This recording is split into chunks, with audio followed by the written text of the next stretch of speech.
વડોદરાનો અવાજ ન્યૂઝમાં આપનું સ્વાગત છે। સમાચારમાં વાત કરીએ તો મધ્ય ગુજરાતની સૌથી મોટી સરકારી હોસ્પિટલના કર્મચારીઓ હડતાલ પર। સયાજી હોસ્પિટલના વર્ગ 4ના સફાઈ કર્મીઓ ઉતર્યા હડતાલ ઉપર। સમયસર પગાર નહીં કરાતા કર્મચારીઓ ઉગામ્યું હડતાલનું શસ્ત્ર। સયાજી હોસ્પિટલમાં ફરજ બજાવતા 560 કર્મચારીઓ હડતાલ ઉપર ઉતર્યા।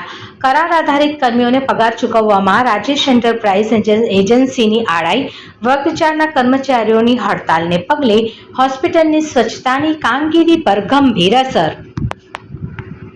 શું નામ છે આપનું, કઈ જગ્યાએ કામ કરો છો અને કઈ હોસ્પિટલ? મારું નામ દર્શન રાજેશ સોલંકી છે। હું એસએસજી હોસ્પિટલ કેમ્પસમાં નોકરી કરું છું। શાની કામગીરી કરો?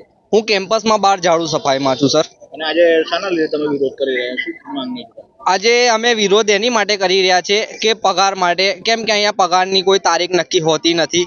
ગયા મહિને 22 તારીખે પગાર થયો, આ મહિનાની 15 તારીખ થઈ પણ હજુ કોઈ પગાર ના આવ્યું નથી।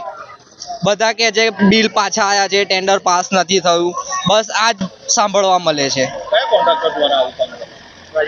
રાજેશ એન્ટરપ્રાઇઝ કોન્ટ્રાક્ટ આ છે। અમે લોકો બહાર નોકરી કરે છે અત્યારે પણ કોઈ પગારનું એ નથી। બધા દેવામાં વ્યાજે લે છે પૈસા પગાર માટે। લોનો કરી છે, લોનોના હપ્તા નથી ભરાતા ટાઈમ પર, બધા બાઉન્સ થાય છે, વ્યાજવાળા અમારી પર ચડે છે કેમ કે પગાર થતા છે નથી વહેલા। જવાબ અમે ત્યાં શું આપીએ? શું માંગણી છે તમે પગારની? અમારે બસ એટલી માંગણી છે કે અમારો વહેલો પગાર થવો જોઈએ। હા, ત્યાં અમારે 1 થી 10 તારીખની અંદર પગાર થવો જોઈએ, બસ અમારી એટલી માંગણી છે। કેમ કે અમારે કામમાં કોઈ શરમ રાખતું છે નથી। કામ અમે જે કે છે અમે બધું કરી રાખે, ઉપર ચડીને અમે જે પણ કામ આવે છે બધું કામ કરીએ, પછી અમે કામમાં અમે શરમ નથી રાખતા તો તમે પગારમાં અમારી કેમ તમે શરમ રાખો? પછી અમે પણ શરમ ના રાખી શકીએ। તમે અમને કામમાં શરમ નથી રાખતા તો અમે પગારમાં પણ તમારી શરમ ના રાખીએ।